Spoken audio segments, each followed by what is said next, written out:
They tried to bring chaos. And there was even scuffles. There was fighting because it was brought by Kanu.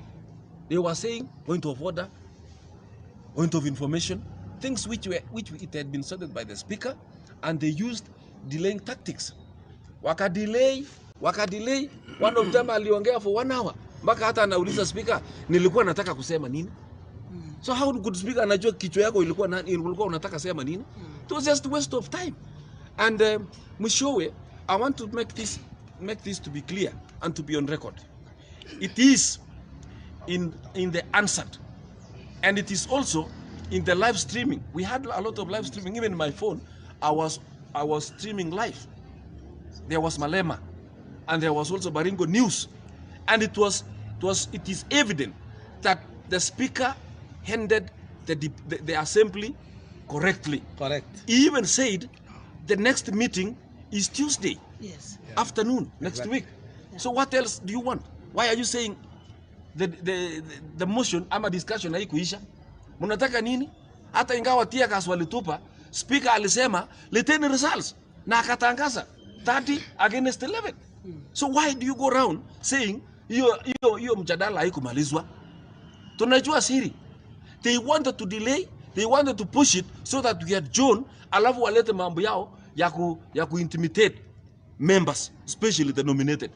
Hile walituita Nairobi na Tuju kutupeleka kwa basement ya Jubilee House, matarau mingi na kuambia ma nominated lazima mvote kwa chama understand ya party. Hiyo ilikuwa ukora, but we overcame that. And when they realized that it's in the floor, they tried their way of causing mayhem and chaos in the assembly, lakini haikufaulu. Mwishowe wakatumia Wafula, county commissioner. He was seated behind there. We have all the evidence. He was behind while the askaris were inside. First of all, it is illegal for the askaris ama maaskari waingie hapa. Ati OCS anakuja ingia assembly na kupiga salute. Yes, salute nani alisema in the assembly mnapiga salute? Enda pigia salute hiyo mkubwa yako. Hapana assembly. And who sent you to come to the assembly? Mnakuja piga salute na uniform yako na kukaa nje. It was something which was connected, it was planned that by all means hiyo isimamishwe. That is why when it was cool, it was calm, tukafanya debate, tukazungumza, it was contributed, mpaka kura ikapigwa. Na kura ilipoisha, when the results were about to be read, wanatupa tear gas. Just to stop the process isisimame. Lakini I want to appreciate the speaker. He was courageous and strong enough amidst the tear gas, he managed kutangaza. Yes. Na wale ma MCAs wa Kanu walikuwa wamekuwa coached kwamba tear gas ikitupwa mpige kelele. Na walipiga kelele hapa. Na wakakimbia. But we try to say msimame. That one is evident, it is there. Iko kwa live streaming. We thank God because ile chama, ile ya kitambo ya Kanu, walikuwa ile the atrocious regime, ile walikuwa wana control the message to go to the people by VOK, Voice of Kenya, ama KBC. It's not there. We have other channels. Tuko na live streaming and people are following. My phone, I had 56,000 followers. Ya Baringo News, walikuwa wengi. So how do you turn around na kusema hiyo process haikuisha? If you want this thing to be repeated, go to court. And kotini wanafuatilia kama the due process was followed. I want to tell wananchi, watu ya Baringo, tulimaliza mambo ya BBI na BBI ilikufa hapa Kabarnet jana. Yes. And we will not go back again to hiyo mambo ya BBI. And if you want, mukuje. Tutaangusha tena zaidi. Hata kama pesa iko mingi ile Gideon alitoa, yenye walikuwa wanazunguka hapa jana na pesa yao, mulete watu wakule. And that is what they use kuonga maskari. First of all, we want to register a complaint. We are going to register ama kuweka complaint, and we need investigation ifanywe. Kwa nini mulitupa tear gas? Actually it was not tear gas. Kwani tear gas inachomanga? Inawakanga moto. Baka ikachoma hata curtains. They wanted to kill us. They wanted to kill. In the name of BBI, ipite kwa Baringo. Ana watu ya Baringo walikuwa wanangojea huko nje. Wanasema mkipitisha mtaona. Na tulipotoka walifurahi. So I want to say, the in charge of security in the assembly is Sergeant at Arms. Yeah. He is responsible to tell us hiyo tear gas ilitoka wapi. And we don't have registered owners of tear gas. It's only the government. Nobody is allowed to own tear gas. It is only the government. And how this thing is being pushed And the narrative they want to build now, kwamba haikuisha, whole due process haikufuatiliwa, is just they are delaying tactics, wanataka kurudi. I want to warn the county commissioner. Kama wewe unataka siasa, enda simama huko Western kwenu kwa Uluyani. Hapana Baringo. Munaenda kunywa pombe huko na kupanga jinsi mtafanya. Na kusema ati tutasema ati bodyguards ama askaris wa speaker ndio walitoa risasi. Walipiga risasi ndio kuwe na mayhem. Kwani askari akwangi na bunduki yake? Amjui alipewa risasi ngapi? Na bunduki yake ilitoa risasi ngapi? Go and do a search. Go and do a roll of kama alipiga risasi. Hiyo ni mambo yenu ya kuconfuse raia ili watu wasijue nini inaendelea. I want to make this clear again that BBI was voted or shut down here in Baringo. Na mimi naomba county assemblies zingine waangushe hii BBI because kumbe kuna agenda mbaya ya kulazimisha hii BBI, and that one we will not allow because that is it's a backward, it is an old way of handling things katika serikali. Na mimi nasema ya kwamba we need freedom, we need to be given that, you know, that ground of people to decide.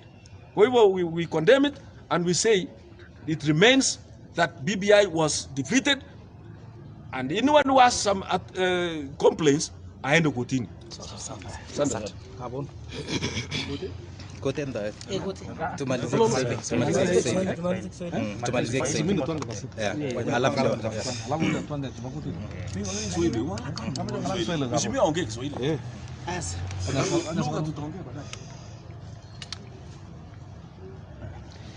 Basi asante sana. Mimi naitwa Mheshimiwa Jennifer Kabundu Kipto, MCA wa Kapropita Ward. Nataka niseme kuhusu mambo ya jana jioni, mambo ya BBI. Kama sisi Baringo tulipiga kura kamili bila matata, lakini mahali ilikuwa na shida na watu wa KANU pamoja na independent moja na ODM moja. Sisi kama Baringo tulipiga kura kulingana na vile wananchi wanataka. Ukienda mashinani watu wamekataa BBI sababu hawajaona hata hiyo document kusoma ama ionekane, lakini wananchi walikataa, na sisi kama MCAs tulipiga kura kulingana na vile wananchi walituweka kwa viti. Na ile kitu tuliona vibaya sana, kama mtu ulikuwa anataka, kama unataka kupita angefanya lobbying ya kutosha ndio apate, lakini kwa vile walifanya lobbying yao na wakubwa yao wakaanguka, sisi tukasimama bila pesa kununuliwa, because tunataka haki ya mwananchi katika Baringo, na tunataka Baringo waishi Baringo kwa amani. Na tena hii chama cha hii kitu inaitwa BBI hatukuona waita yake katika Baringo. Wamefanya vitu kule, wamefanya nini, lakini hakuna kitu Baringo tumepata. Hata watu wakisema Mogote ilikuwa na tungepata mahali kama Tiati ama Eljamus ward. Hiyo sehemu za Eljamus watu wa marginalized angepata hiyo nyingine, ili tuone kuna usawa katika Kenya hii. Lakini ukiangalia hakuna usawa. So sisi tulipiga jana kura na tulimaliza bila kutanganyana, hata kama walipiga nduru. Hata wale walianza mambo ya vita ni watu wa KANU na watu wa independent. Sisi tulinyamaza kimya na kufuata haki, because tulikuwa tunataka haki ionekane. Mashangao kwa mambo ya tear gas. Sisi hatukuwa na vita, lakini walitupa tear gas ama ni moto, kwa sababu tuliona moto kiwaka na wakasumbua speaker wetu sana. Lakini nataka nishukuru sana bwana speaker, sababu alisimama kitete mpaka akahakikisha amesoma, ametoa risala vizuri, kwa sababu sisi 30 na hao ni 11. Hata kama nini tulimultiply au mara mbili. 3 times. Hata kama ukifanya nini utafanya nini? Hata kiwekwa kwa sia hata kuonekana hiyo. So hiyo tunastahili shukuru speaker sana, sababu alifanya kazi, alisimama akatangaza mpaka akasema tuma June until Tuesday next week. So sasa na nasema hatukutangazwa na tuko na risala kamili na iko kwanza. So haki tulifanya kulingana na wakati tulimaliza. Wakati tulienda nje, wananchi kiasi gani walikuwa nje, because hiyo naonyesha Baringo wamekataa BBI. So wakati tulienda nje tukaongea na wananchi walifurahi sana. So nataka niseme namna hii, hakuna kitu hata tukipitisha hapa tuseme tuchunga namna gani na wananchi wanakataa, kwani si wananchi wanaamua kitu. So tunataka kusema sisi kama Baringo tuko sawa. Kaunti zingine wacha na waelezeni our colleagues. We acha musipepwe na vitu zingine ile sio sawa. Muangalie ukweli na mpige kura kulingana na haki na tuone haki katika Kenya hii imesimama. Usawa ipatikane katika Kenya hii. So sina mengi, mimi nasema tusimame mara na tuchunge Kenya yetu. Asanteni sana. Asante. Kofia ya Uda.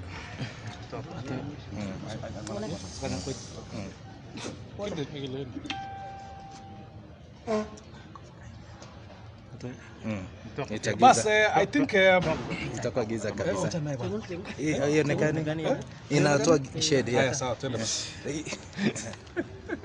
Pass, I think my names are Honorable Kipruto Kimosop, the MCA Mochongoi Ward, and also representing North Rift in the National Executive Committee of CAF. We are here with my colleagues here who have spoken.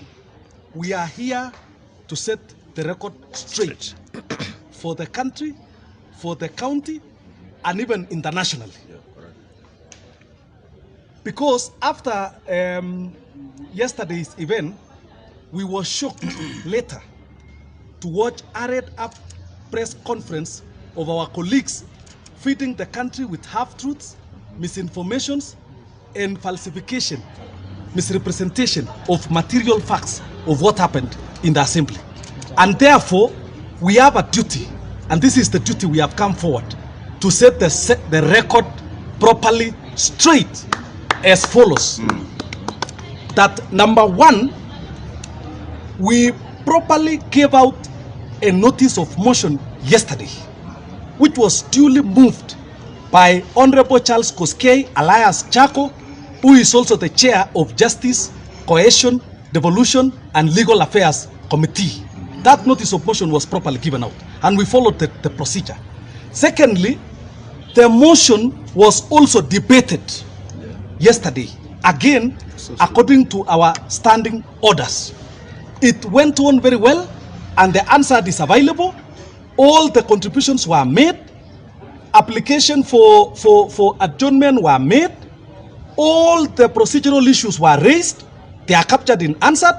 And the speaker, in each of the items, ruled and gave guidance all the way up to division. And when we went to division, those of us who opposed the motion got 30 votes. Yes. 30 votes of honorable members present and voting. They got 11 votes. At the point of the declaration,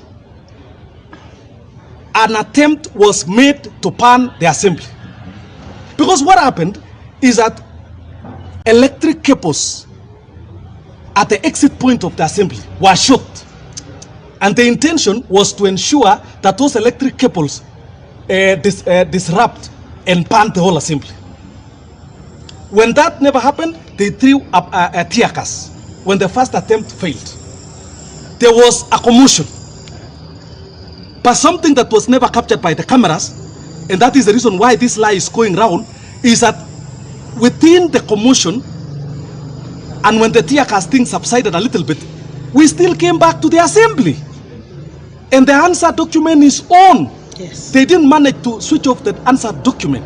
And the answer document captures the speaker declaring the results. And so the position of Baringo is the PPI, the Constitutional Amendment Document Bill 2021 in Baringo County Assembly was defeated. Yes. That is the position. And that is the fact as it is. Our answer is available, and the Speaker of Baringo County Assembly, Honorable Kerich, David Kerich, will be submitting the certification to the Senate and to the National Assembly. Yes. So that is the material fact. That is what happened, and there is no debate about it. That is one misconception we wanted to clarify. The second one, we want to challenge our colleagues. If you think the process was not followed, if you believe for sure that the legality of this process is doubtful or is wanting, why did you participate in it? How do you participate in an entire process up to voting, and then you turn around and tell us that the process was illegal. For the record, in the House Business Committee, where I sit as a member, we actually voted, and 9 members of the House Business Committee supported the motion to come to the floor. 5 members opposed the motion not to come to the floor. So we won at the House Business Committee. Inside the House here, every matter, Honorable Selamoi, Honorable Betty Brichoko made myriad of applications. Each of those applications were responded to. So if sincerely you believe that the process was not followed, why did you participate? Now, the other paradox, the other contradiction is that when you say that the process was flawed, then you should have voted with us to defeat the motion. You actually voted to support the motion. We voted to defeat the motion. So why did you vote to support a motion you are saying it is not procedurally in the assembly? The body of this motion required the members of the assembly to approve. But you voted to approve. So even if you were to go to court, what are you going to tell the courts? You are saying it was not procedural, it was not proper. You should have rejected it.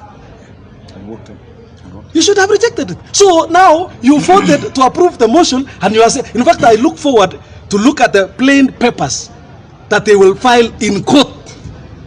This will be the most ridiculous application ever witnessed in history. Because what will you be saying? You will be saying what, and you supported the motion that you are saying was not procedural. So that is number 2 item that we wanted to say. The third item, we have seen protestations that the security guard of the speaker was the only person armed in the whole presence of the assembly. We need to clarify this one, and I need to confirm this to the country, that I did personally receive calls from the security agencies here asking whether we were peaceful or not. I clarified that we were peaceful. But nevertheless, something happened in the history of county assembly, in the history of parliament, in the history of legislature that should actually be captured even in the Commonwealth, because it has never happened. That an OCS walked into the assembly and without bowing, he went ahead to sit down inside our chambers, the OCS of Cabernet.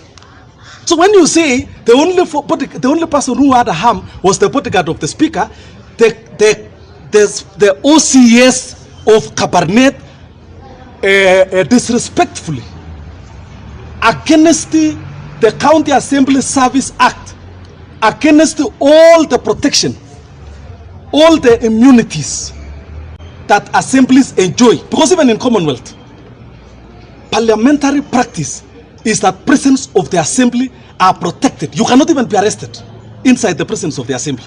But the OCS of Cabernet walked in, sat down with us. We had to bring to the attention of the Sergeant at Arms that we have a stranger in the County Assembly of Baringo.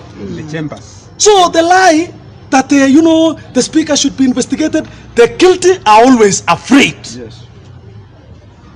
Apart from the OCS, we want to confirm to the country that there were police officers that were manning us.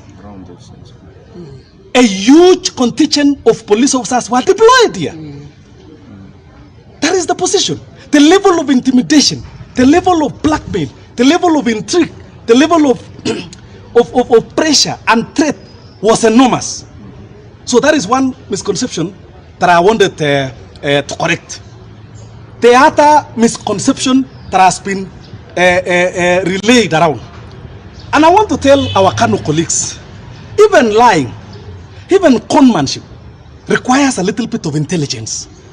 If you must lie, if you must concoct a conmanship, please be a little bit intelligent. When you say there was an attempt to disrupt the business here because we sensed defeat, I mean, sincerely, you take Kenyans for fools? You take Baringo people for fools?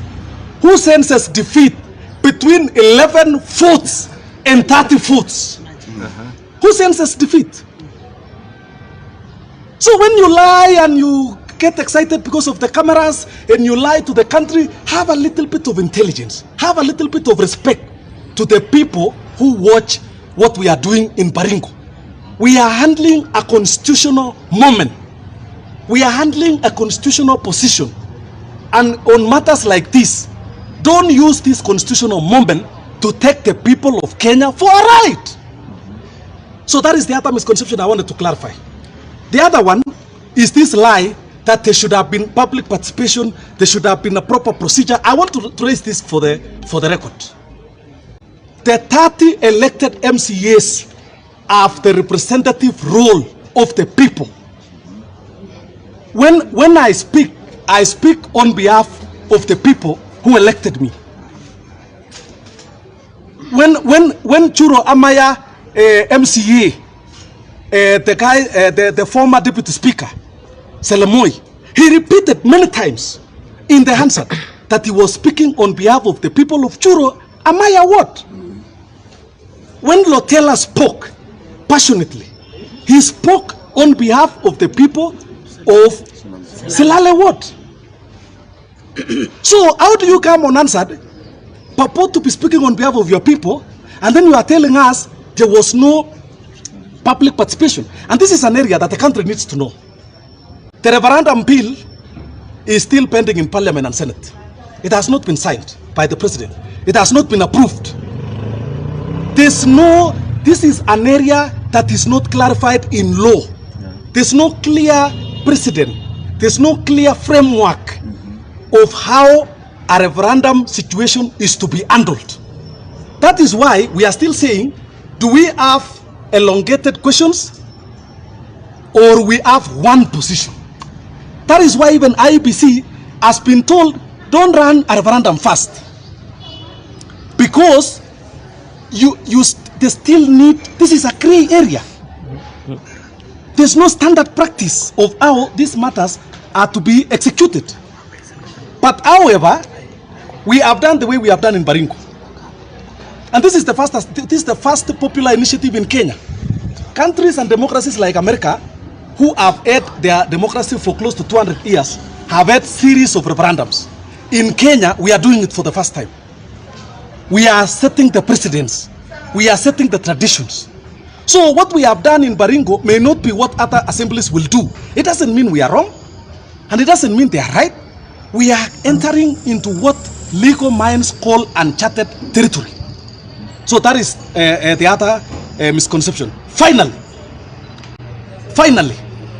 I have heard you say that the speaker and the clerk are responsible and that you are going after them. That you will go after the speaker, you will go after the clerk. And that you were threatening them that because you have ambitions probably to be what or probably to be what. I mean, this is the point I want to tell these guys. There's absolutely no blame on the speaker or the clerk. Blame the House Business Committee because we approved the motion. Blame the floor because we voted overwhelmingly. Blame us members. Don't blame innocent people. What do you want the speaker to do? If the assembly, if the House Business Committee, which allocates business, allocated this particular business, what did you want the speaker to do? What did you want the clerk to do? The role of the clerk was to ensure that the order paper is properly laid in the assembly. So what would he have done? Something else, we have heard you say, oh, you know, the speaker needs to be investigated, all this kind of thing. We want to tell our county security team, what happened yesterday needs proper investigation. And it should start from the security agencies that were present here. We want to know, who are they? Who authorized them to come here? What was the fracas that brought them here? And the threat that you will impeach the speaker. We dare you, and we want to confirm to you that the speaker of Baringo County Assembly is going nowhere. Yes. He has our support, the clerk has our support, and the fact that how many times have I been defeated here myself? How many times have I taken positions that I was defeated. So it doesn't mean because you lost today and you have been winning all the other motions, the speaker becomes bad when you are defeated, and the speaker becomes good when you win. It doesn't work like that. I have had to swallow humble pie many times when I have taken positions that I ended up getting defeated. Ya mwisho kwa Kiswahili, wale walikuwa wanatupinga hapa ni wa jamaa ya KANU, na tunajua party leader ya KANU ni bwana Gideon Moi. Ile nguvu ilitumika hapa kujaribu kutukandamiza na kujaribu kutuweka chini ni nguvu ya watu ya KANU. Na sisi tunataka tuambie watu ya KANU, hata kama ni uongozi, hata kama ni kutafuta uongozi, hapana tafuta uongozi na kimabavu bwana. Hapana tafuta uongozi kwa kulazimisha. Ni nini iko hii PPI yenye kama ikianguka itakuwa imemuumiza Gideon? Ni nini siri ya hii PPI ni nini? Na kama kusema kweli Gideon alitaka hii PPI ipitishwe, si angeita mkutano aeleze. Tuko na senator hapa ambaye mimi nataka niambie watu ya Baringo kwamba tuko na senator hapa ambaye sisi kama members tunaona kama yeye mwenyewe wako na madharau sana. Manake unawezaje enda fanya mkutano Karisa ya MCAs? Sisi tunaona, watu wanaona unaenda fanya mkutano Lamu ya MCAs. Na wewe kuanzia 2017 mpaka leo MCAs yako ya Baringo haujawahi kuwatembelea, haujawahi kuongea na wao. Kisila mashida zote sisi tunaumia naye hapa, wewe kama senator wetu. Kwa sababu wewe ni senator, unastahili kufanya kazi na MCAs kwa sababu wewe na sisi tunafanya kazi moja ya devolution. So sasa unaenda ongea na watu ya Karisa, unaenda ongea na watu ya Lamu, unaongea na halafu hapa nyumbani haujaongea na sisi, haujaonyesha hata kama usipoongea na sisi. Onyesha uongozi kwa ile matatizo tuko nayo hapa. Matatizo ya uwizi ya ng'ombe. Matatizo ya boundary ambayo tunayo. Matatizo ya Lake Bogoria na Lake Baringo kukutana. Matatizo ya mabarabara zetu ambazo tumeumiza. Matatizo hizo zote ambazo tunazo katika kaunti hii. Uongozi yako kama senator iko wapi? And you know, hii mambo ya kuona kwamba kwa sababu ulisaliwa na Mzee Moi, sisi mpaka leo hata vile tulicontribute hapa ndani, sisi mpaka leo tuliheshimu na tunaheshimu Mzee Moi. Na hatuna shida na Mzee Moi, lakini wewe hujaonyesha uongozi my friend. Hakuna uongozi, ndio sababu jana tuliweza kusimama kama members kutoa rambi zetu kwa Mzee Osea Kiplagat waliofanya kazi na Mzee Moi. Mababa zetu na mababu zetu walifanya kazi na Mzee Moi. Na sisi tulipoamua ama vile tumeamua kwamba uongozi kwa leo iko kwa mikono na iko katika calling ya Mheshimiwa William Ruto. Hakuna makosa. Kusitani walifanya kazi na Mzee Moi wakati ile na wale wase wengine. Sisi pia tukiamua kufanya kazi na viongozi wengine hakuna matatizo. Na tunataka tuseme, tunataka tushukuru wananchi wetu wa Kabarnet kwamba jana tulipotoka walisanyana hapa na walisimama na sisi. Walisimama na sisi kwa mambo yetu ya security, lakini wakaachi ya Kabarnet. Tunataka nyinyi mjue. Eldama Rafin wote pamoja na viongozi wao wote hapa walisimama na sisi, walipinga hii maneno. Mokotio wote walipinga hii maneno. Katika Baringo Central, yule pekee aliyepinga hii maneno ni MCA ya Kabarnet. Na yeye ndiye alikuwa tayari hata kuanzisha vita hapa ndani. Tunataka hata alianzisha vita hapa ndani. We want the people of Kabarnet to tell us, does he represent your views? Because nyinyi mlitupokea hapa, you were millions and millions and thousands of people, na yeye MCA ya hapa ndiye anapinga maneno hapa. And he's the only one, and it's a big shame. Kwamba yeye ni anapigana hapa, anajaribu kutumia nguvu, and he went contrary to the wishes of his own people. Otherwise, asanteni na Mungu awabariki. One last one, Mheshimiwa. Yes. What if the courts announced yesterday's process? Now, what if the courts annul yesterday's process? What are you now annulling? Because we voted to reject it. So what will the court say? The courts will say we passed it. Even these ones that so anyway we will wait. But the point here is the only authority that can overturn the decision of the assembly is the High Court. Now, if we receive the decision of the High Court, we will make a decision from there.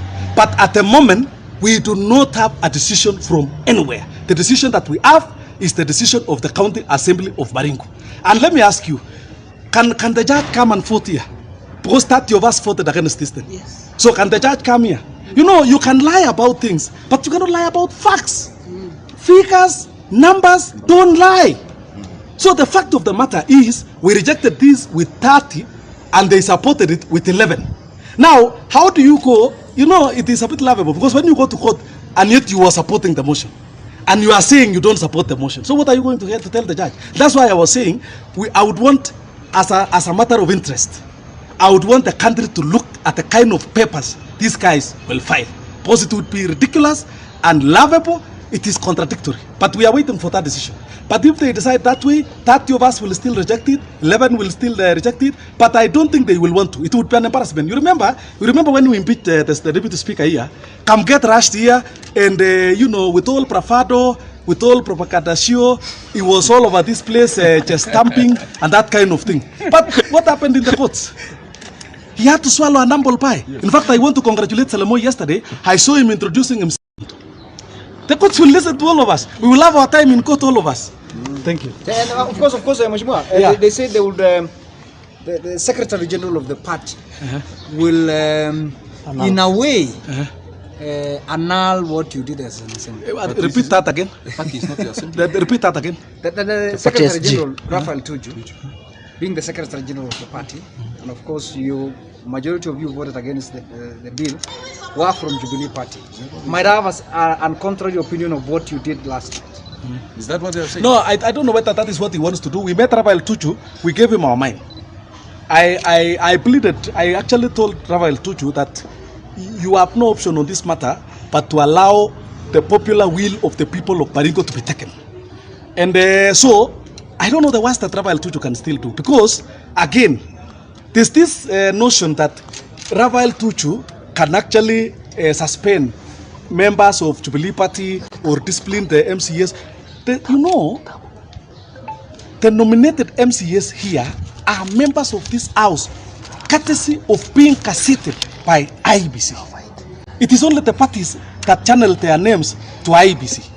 So unless that cassette notice is lifted, and it is only IBC that can lift that cassette notice, unless that cassette notice is lifted, they remain members.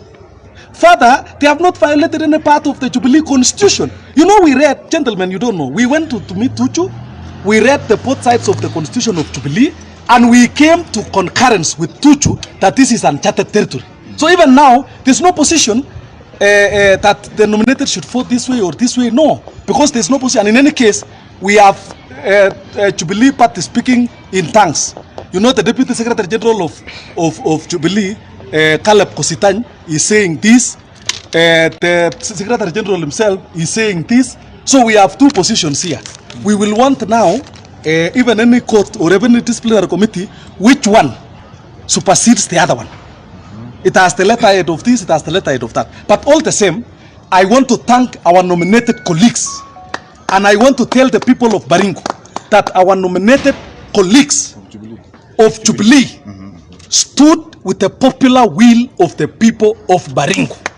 And history is made of situations like this.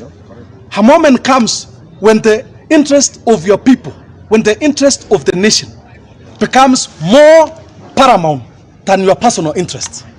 History is made of situations like this one. Even the major revolutions that have happened, it was as a result of this one. I mean, for all our nominated MCAs to have decided to vote and stand with the popular will of the people, they are not stupid. They interpreted the position of their people properly. And they chose to stand with the position of the people of Baringo. So if Tuju thinks that because they have taken a position, I don't know, with Murate and with wherever all these guys calling themselves deep state, I thank the nominated MCAs for standing with the popular will of the people of Baringo. And we dare them, as far as I'm concerned, they have not broken any law. And if they want to bring up charges, I can tell you without flinching and high, our nominated MCAs will be vindicated. They will win. Why do people call them? We will beat them squarely. And I think Tuju, we told Tuju, and we want to tell Tuju even now, stop embarrassing this party. Stop embarrassing yourself. Look at now this whole. You purport to suspend senators. You are overturned, not even by court, but by a tribunal. You purport to suspend these MCAs of Nairobi led by my friend Sylvia Museya, then the courts overturn you. I mean, it's an embarrassment. Are you not getting tired with these old shenanigans? You don't want to follow the law? Yeah. So thank you. Under pressure. Mayangote. Kanyuma jitaka kuti. Tutaenda round wagote. Okay.